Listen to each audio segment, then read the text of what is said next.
ನಟಿ ಹೇಮಾ ಸೇರಿದಂತೆ ಹಲವರ ಬ್ಲಡ್ ಟೆಸ್ಟ್ ಪಾಸಿಟಿವ್ ಬಂದಿದೆ. ಅಂದ್ರೆ ಡ್ರಗ್ಸ್ ಸೇವನೆ ಮಾಡಿದ್ರ ಅಂತ ಅವರ ಬ್ಲಡ್ ಸ್ಯಾಂಪಲ್ ತಗೊಳ್ಳಲಾಗಿತ್ತು.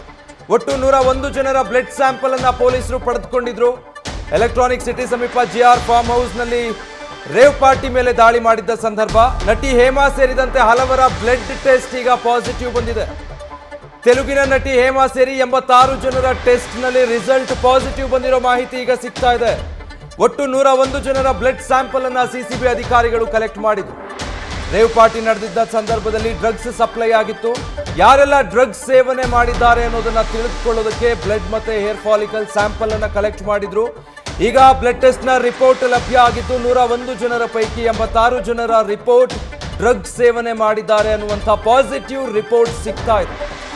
ಈ ಪ್ರಕರಣದಲ್ಲಿ ನಟಿ ಹೇಮಾ ಸಿಕ್ಕಾಕೊಂಡಾಗ ತಾನು ಈ ಫಾರ್ಮ್ ಹೌಸ್ನಲ್ಲೇ ಇಲ್ಲ, ಪಾರ್ಟಿಯಲ್ಲೇ ಭಾಗಿಯಾಗಿಲ್ಲ, ಬೇರೆಲ್ಲೋ ಇದ್ದೀನಿ ಅಂತೇಳಿ ಒಂದು ವಿಡಿಯೋ ಮಾಡಿ ದಾರಿ ತಪ್ಪಿಸೋ ಕೆಲಸ ಕೂಡ ಮಾಡಿದ್ರು. ಅದಾದ ಮೇಲೆ ಅದಕ್ಕೆ ಸಿಸಿಬಿ ಅಧಿಕಾರಿಗಳು ಸ್ಪಷ್ಟನೆ ಕೊಟ್ಟಿದ್ರು. ಅವರು ಕೂಡ ಪಾರ್ಟಿಯಲ್ಲಿ ಭಾಗಿಯಾಗಿದ್ದದ್ದು ಖಚಿತ ಆಗಿತ್ತು.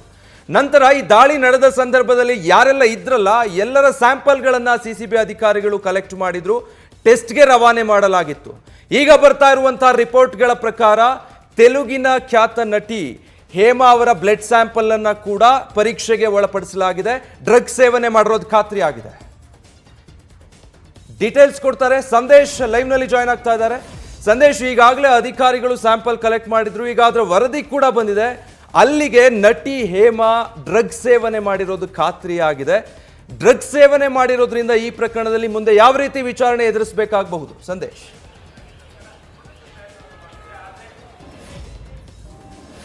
ವಿಜಯ್, ಈಗ ಪ್ರಮುಖವಾಗಿರುವಂತದ್ದು ಈಗ ಜಿಕೆ ಫಾರ್ಮ್ ಹೌಸ್ ನ ರೇವ್ ಪಾರ್ಟಿ ಪ್ರಕರಣಕ್ಕೆ ಸಂಬಂಧಪಟ್ಟಂತೆ ಈಗಾಗಲೇ ಪಾರ್ಟಿಯಲ್ಲಿ ಭಾಗಿಯಾಗಿದ್ದಂತ 101 ಜನರ ಬ್ಲಡ್ ಸ್ಯಾಂಪಲ್ಸ್ ಅನ್ನ ಸಿಸಿಬಿ ಅಧಿಕಾರಿಗಳು ಪಡೆದುಕೊಂಡಿದ್ರು. ಅದಾದ ಬಳಿಕ ಆ ಬ್ಲಡ್ ಸ್ಯಾಂಪಲ್ಸ್ ನ ಪರೀಕ್ಷೆಗೆ ಕಳಿಸಲಾಗಿತ್ತು. ಈಗ ಸದ್ಯ ಆ ಒಂದು ಪರೀಕ್ಷೆಯಲ್ಲಿ ಅಂದ್ರೆ ಬ್ಲಡ್ ಸ್ಯಾಂಪಲ್ಸ್ ನ ಪರೀಕ್ಷೆಯಲ್ಲಿ ಪಾಸಿಟಿವ್ ಬಂದಿರುವಂತದ್ದು, ಅಂದ್ರೆ ಡ್ರಗ್ ಸೇವನೆ ಅಥವಾ ಡ್ರಗ್ ಕನ್ಸ್ಯೂಮ್ ಅನ್ನ ಮಾಡಿದ್ದಾರೆ ಅಂತೇಳಿ ಈಗ ಪಾಸಿಟಿವ್ ರಿಪೋರ್ಟ್ ಬಂದಿದೆ. 101ರಲ್ಲಿ 86 ಜನರ ಒಂದು ರಿಪೋರ್ಟ್ ಪಾಸಿಟಿವ್ ಬಂದಿದೆ. 59 ಜನ ಪುರುಷರು, 27 ಜನ ಯುವತಿಯರ ಒಂದು ರಿಪೋರ್ಟ್ ಪಾಸಿಟಿವ್ ಬಂದಿರುವಂತದ್ದು. ಈಗಾಗಲೇ ಪಾಸಿಟಿವ್ ಬಂದಿರೋದ್ರಿಂದ ಅದರಲ್ಲಿ ಪ್ರಮುಖವಾಗಿ ಈಗಾಗಲೇ ನಟಿ ಹೇಮಾ ಅವರು ಏನು ಈಗಾಗಲೇ ವಿಡಿಯೋವನ್ನ ಮಾಡಿ ನಾನು ಆ ಪಾರ್ಟಿಯಲ್ಲಿ ಇಲ್ಲ ಅಂತ ಹೇಳಿ ವಿಡಿಯೋಗಳನ್ನ ಮಾಡ್ತಾ ಇದ್ರು, ಕಳ್ಳಾಟವನ್ನ ಆಡ್ತಾ ಇದ್ರು, ಅವರ ಒಂದು ಬ್ಲಡ್ ಸ್ಯಾಂಪಲ್ಸ್ ಅಲ್ಲೂ ಕೂಡ ಅಥವಾ ಅವರ ಬ್ಲಡ್ ಸ್ಯಾಂಪಲ್ಸ್ ಪರೀಕ್ಷೆಯಲ್ಲೂ ಕೂಡ ಈಗ ಪಾಸಿಟಿವ್ ಬಂದಿದೆ. ಈಗ ಪಾಸಿಟಿವ್ ಬಂದಿರೋದ್ರಿಂದ ಮುಂದಿನ ಹಂತದಲ್ಲಿ ಸಿಸಿಬಿ ಅಧಿಕಾರಿಗಳು ಅವರಿಗೆ ನೋಟಿಸ್ ಅನ್ನ ಸರ್ವ್ ಮಾಡುವಂತ ಕೆಲಸವನ್ನ ಮಾಡಲಾಗುತ್ತೆ. ಅಂದ್ರೆ ನೋಟಿಸ್ ಅನ್ನ ಸರ್ವ್ ಮಾಡಿ ಅವರನ್ನ ವಿಚಾರಣೆಗೆ ಕರೀತಾರೆ. ವಿಚಾರಣೆಗೆ ಕರೆದು ಅವರಿಗೆ ಯಾರು ಡ್ರಗ್ ಅನ್ನ ಪೆಡ್ಲಿಂಗ್ ಮಾಡಿದ್ರು ಅನ್ನೋದಕ್ಕೆ ಸಂಬಂಧಪಟ್ಟಂತೆ ಮಾಹಿತಿಯನ್ನ ಕಲೆಕ್ಟ್ ಮಾಡ್ತಾರೆ. ಯಾಕಂದ್ರೆ ಈಗ ಡ್ರಗ್ ಕನ್ಸ್ಯೂಮಿಂಗ್ ಗೆ ಸಂಬಂಧಪಟ್ಟಂತೆ ಯಾರನ್ನು ಕೂಡ ಅರೆಸ್ಟ್ ಮಾಡ್ತಾ ಇಲ್ಲ ಪೊಲೀಸರು ಕೂಡ. ಯಾಕಂದ್ರೆ ಇಲ್ಲಿ ಡ್ರಗ್ ಕನ್ಸ್ಯೂಮಿಂಗ್ ಗೆ ಸಂಬಂಧಪಟ್ಟಂತೆ 27B ಯಲ್ಲಿ ಎಲ್ಲ ಒಂದ್ ಕಡೆ ಕನ್ಸ್ಯೂಮರ್ಸ್ ಅನ್ನು ಕೂಡ ಅರೆಸ್ಟ್ ಮಾಡಬಹುದಾಗಿತ್ತು. ಆದ್ರೆ ಇತ್ತೀಚಿನ ದಿನಗಳಲ್ಲಿ ಕನ್ಸ್ಯೂಮರ್ಸ್ ಅನ್ನ ಅರೆಸ್ಟ್ ಮಾಡ್ತಾ ಇಲ್ಲ. ಬಿಕಾಸ್ ಕನ್ಸ್ಯೂಮರ್ಸ್ ಅನ್ನ ಇಟ್ಕೊಂಡು ಅವರ ಮುಖಾಂತರವಾಗಿ ಯಾರು ಪೆಡ್ಲಿಂಗ್ ಅನ್ನ ಮಾಡ್ತಾ ಇದ್ರು ಅನ್ನೋದಕ್ಕೆ ಸಂಬಂಧಪಟ್ಟಂತೆ ಪೆಡ್ಲರ್ ಗಳನ್ನ ಪತ್ತೆ ಹಚ್ಚುವಂತ ಕೆಲಸವನ್ನ, ಅಂದ್ರೆ ಡ್ರಗ್ಸ್ ನ ಮೂಲವನ್ನ ಪತ್ತೆ ಹಚ್ಚುವಂತ ಕೆಲಸವನ್ನ ಅಥವಾ ಅದರ ಸರಬರಾಜಿನ ಮೂಲವನ್ನ ಪತ್ತೆ ಹಚ್ಚುವಂತ ಕೆಲಸವನ್ನ ಸದ್ಯ ಪೊಲೀಸರು ಕೂಡ ಮಾಡ್ತಾ ಇರೋದ್ರಿಂದ ಈಗ ಕನ್ಸ್ಯೂಮರ್ಸ್ ಅನ್ನ ಕರೆದು ಮಾಹಿತಿಯನ್ನ ಪಡೆಯುವಂತ ಕೆಲಸವನ್ನ ಮಾಡ್ತಾರೆ. ಅಂದ್ರೆ ಯಾವ್ಯಾವ ಮಾದರಿಯ ಡ್ರಗ್ ಗಳನ್ನ ನಿಮ್ಗೆ ಪೆಡ್ಲಿಂಗ್ ಮಾಡಿದ್ರು ಅನ್ನೋದಕ್ಕೆ ಸಂಬಂಧಪಟ್ಟಂತೆ ಮಾಹಿತಿಯನ್ನ ಕೂಡ ಕಲೆಕ್ಟ್ ಮಾಡ್ತಾರೆ. ಮಾಹಿತಿ ಕಲೆಕ್ಟ್ ಮಾಡುವಂತ ಸಂದರ್ಭದಲ್ಲಿ ಸಿಂಥೆಟಿಕ್ ಡ್ರಗ್ ಆಗಿದೆ. ಯಾಕಂದ್ರೆ ಸಿಂಥೆಟಿಕ್ ಡ್ರಗ್ ಯೂಶಲಿ ಹೊರದೇಶಗಳಿಂದ ಸಾಕಷ್ಟು ಅಲ್ಲಿಂದ ತರಿಸ್ಕೊಳ್ತಾರೆ, ಅಂದ್ರೆ ಇಂಪೋರ್ಟ್ ಮಾಡಿಸ್ಕೊಳ್ತಾರೆ. ಹಾಗಾಗಿ ಹೊರದೇಶದಿಂದ ಎಲ್ಲಿ ತರ್ತಾ ಇದ್ದಾರೆ, ಜೊತೆಗೆ ಅದರ ಸೋರ್ಸ್ ಏನು ಅನ್ನೋದಕ್ಕೆ ಸಂಬಂಧಪಟ್ಟಂತೆ ಮಾಹಿತಿಯನ್ನ ಕಲೆಕ್ಟ್ ಮಾಡುವಂತ ಕೆಲಸವನ್ನ ಮಾಡಬೇಕಾಗುತ್ತೆ. ಹಾಗಾಗಿ ಸಿಸಿಬಿ ಅಧಿಕಾರಿಗಳು ಈಗ 86 ಜನರಿಗೂ ಕೂಡ ನೋಟಿಸ್ ಅನ್ನ ಸರ್ವ್ ಮಾಡೋದಕ್ಕೆ ಎಲ್ಲಾ ರೀತಿಯ ಸಿದ್ಧತೆಯನ್ನ ಮಾಡಿಕೊಂಡಿದ್ದಾರೆ. ವಿಜಯ್, ಸೊ ಸಂದೇಶ್, ನೀವು ಹೇಳ್ತಾ ಇದ್ರಿ ಕನ್ಸ್ಯೂಮರ್ಸ್ ಮೇಲೆ ಪ್ರಕರಣ ದಾಖಲಿಸೋದು, ಅವರನ್ನ ಅರೆಸ್ಟ್ ಮಾಡೋದು ಕಡಿಮೆ ಅಂತ. ಬಟ್ ಇಲ್ಲಿ ರೇವ್ ಪಾರ್ಟಿ ಆಗಿರೋದ್ರಿಂದ, ಸೆಲೆಬ್ರಿಟಿ ಕೇಸ್ ಕೂಡ ಆಗಿರೋದ್ರಿಂದ ಅರೆಸ್ಟ್ ಮಾಡಬಹುದಾ ಅಥವಾ ಈ ಪ್ರಕರಣದಲ್ಲೂ ಮಾಹಿತಿ ಪಡ್ಕೊಳ್ಳೋಕಷ್ಟೇ ವಿಚಾರಣೆ ಕರಿಬಹುದು ಅನ್ಸುತ್ತಾ ನಟಿ ಹೇಮಾರನ್ನ?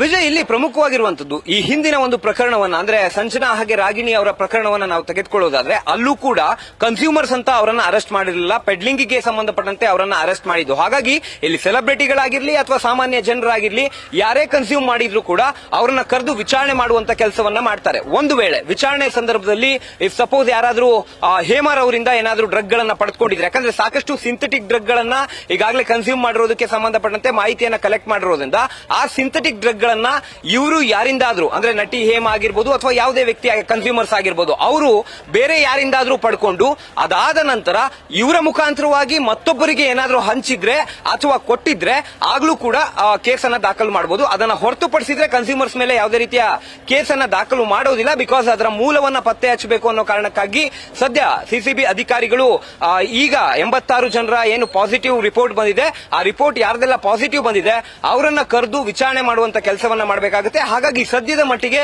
ಅವ್ರಿಗೆ ನೋಟಿಸ್ ಅನ್ನ ಸರ್ವ್ ಮಾಡಿ ಅವರನ್ನ ಕರೆದು ವಿಚಾರಣೆ ಮಾಡಿ, ವಿಚಾರಣೆ ಸಂದರ್ಭದಲ್ಲಿ ಹೇಗೆ ಡ್ರಗ್ ನಿಮ್ಗೆ ಪೆಡ್ಲಿಂಗ್ ಆಯ್ತು ಅಥವಾ ಡ್ರಗ್ ನಿಮ್ಗೆ ಯಾರು ಕೊಟ್ಟಿದ್ರು, ಇದು ಒಂದೇ ಬಾರಿಯಾ ಅಥವಾ ಈ ಹಿಂದೆ ಎಷ್ಟು ಬಾರಿ ಡ್ರಗ್ ಅನ್ನ ನಿಮ್ಗೆ ಪೆಡ್ಲಿಂಗ್ ಮಾಡಿದ್ರು ಅನ್ನೋದಕ್ಕೆ ಸಂಬಂಧಪಟ್ಟಂತೆ ಮಾಹಿತಿಯನ್ನ ಕೂಡ ಕಲೆಕ್ಟ್ ಮಾಡ್ತಾರೆ. ಜೊತೆಗೆ ಹೇರ್ ಫಾಲಿಕಲ್ ಟೆಸ್ಟ್ ಗೆ ಈಗಾಗಲೇ ಸ್ಯಾಂಪಲ್ಸ್ ಅನ್ನ ಕೂಡ ಪಡ್ಕೊಳ್ಳೋದಕ್ಕೆ ಸಿದ್ಧತೆಯನ್ನ ನಡೆಸಿದ್ದಾರೆ. ಈಗ ಬ್ಲಡ್ ಸ್ಯಾಂಪಲ್ಸ್ ಯಾರ್ದೆಲ್ಲ ಪಾಸಿಟಿವ್ ಬಂದಿದೆ ಅವರ ಒಂದು ಕೂದಲಿನ ಟೆಸ್ಟ್ ಅನ್ನ ಕೂಡ ಮಾಡಬೇಕಾಗುತ್ತೆ. ಹೇರ್ ಫಾಲಿಕಲ್ ಟೆಸ್ಟ್ ಗೆ ಆ ಒಂದು ಸ್ಯಾಂಪಲ್ಸ್ ಅನ್ನ ಕೂಡ ಕಳಿಸಿ 1 ವರ್ಷದ ಅವಧಿಯಲ್ಲಿ ಯಾವ್ಯಾವ ಬೇರೆ ಬೇರೆ ಮಾದರಿಯ ಡ್ರಗ್ ಅನ್ನ ಇವರು ಕನ್ಸ್ಯೂಮ್ ಮಾಡಿದ್ರು ಅನ್ನೋದಕ್ಕೆ ಸಂಬಂಧಪಟ್ಟಂತೆ ಮಾಹಿತಿಯನ್ನ ಕಲೆಕ್ಟ್ ಮಾಡ್ತಾರೆ. ಜೊತೆಗೆ ಆ ಡ್ರಗ್ ಅನ್ನ ಬೇರೆ ಯಾರಿಗಾದ್ರೂ ಪೆಡ್ಲಿಂಗ್ ಮಾಡಿದ್ರ ಅಂದ್ರೆ ಈಗ ನಟಿ ಹೇಮಾ ಅವರಿಗೆ ಯಾರೋ ಪೆಡ್ಲಿಂಗ್ ಮಾಡ್ತಾರೆ, ಅವರು ನಟಿ ಹೇಮಾ ಅವರು ಮತ್ತೊಬ್ಬರಿಗೆ ಏನಾದ್ರೂ ಸರಬರಾಜು ಮಾಡುವಂತದ್ದು ಅಥವಾ ಕೊಡುವಂತ ಕೆಲಸವನ್ನ ಮಾಡಿದ್ರೆ ಅಲ್ಲಿ ಪೆಡ್ಲಿಂಗ್ ಮಾಡದಂತೆ ಆಗುತ್ತೆ. ಆಗ ನಟಿ ಹೇಮಾ ಅವರನ್ನ ಅರೆಸ್ಟ್ ಮಾಡುವಂತ ಚಾನ್ಸಸ್ ಇರ್ತವೆ. ಆದ್ರೆ ಸದ್ಯದ ಮಟ್ಟಿಗೆ ಕನ್ಸ್ಯೂಮ್ ಮಾತ್ರ ಮಾಡ್ಕೊಂಡಿರೋದ್ರಿಂದ ಅವರಿಗೆ ನೋಟಿಸ್ ಕೊಟ್ಟು ವಿಚಾರಣೆಯನ್ನ ಮಾಡಿ, ವಿಚಾರಣೆ ಸಂದರ್ಭದಲ್ಲಿ ಈ ಒಂದು ಡ್ರಗ್ ನ ಮೂಲವನ್ನ ಪತ್ತೆ ಹಚ್ಚುವಂತ ಕೆಲಸವನ್ನ ಸಿಸಿಬಿ ಅಧಿಕಾರಿಗಳು ಮಾಡಲಿದ್ದಾರೆ. ವಿಜಯ್,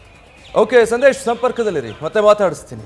ಒಟ್ಟಿನಲ್ಲಿ ಈಗ ಗೊತ್ತಾಗ್ತಾ ಇರೋ ಮಾಹಿತಿ ಪ್ರಕಾರ ಒಟ್ಟು 101 ಜನರ ಸ್ಯಾಂಪಲ್ ತಗೊಂಡಿದ್ರು. ಆ ಪೈಕಿ 86 ಜನರ ಬ್ಲಡ್ ಸ್ಯಾಂಪಲ್ ಪಾಸಿಟಿವ್ ಬಂದಿದೆ. ಅಂದ್ರೆ ಡ್ರಗ್ ಸೇವನೆ ಮಾಡಿದ್ದಾರೆ ಅನ್ನೋ ರಿಪೋರ್ಟ್ ಬಂದಿದೆ. ಆ ಪೈಕಿ ನಟಿ ಹೇಮಾ ಕೂಡ ಡ್ರಗ್ ಸೇವನೆ ಮಾಡಿರೋದು ಖಾತ್ರಿಯಾಗಿದೆ. ನ್ಯೂಸ್ ಫಸ್ಟ್ ನಿರ್ಭೀತಿಯಿಂದ ನಿಮ್ಮ ಪರವಾಗಿ.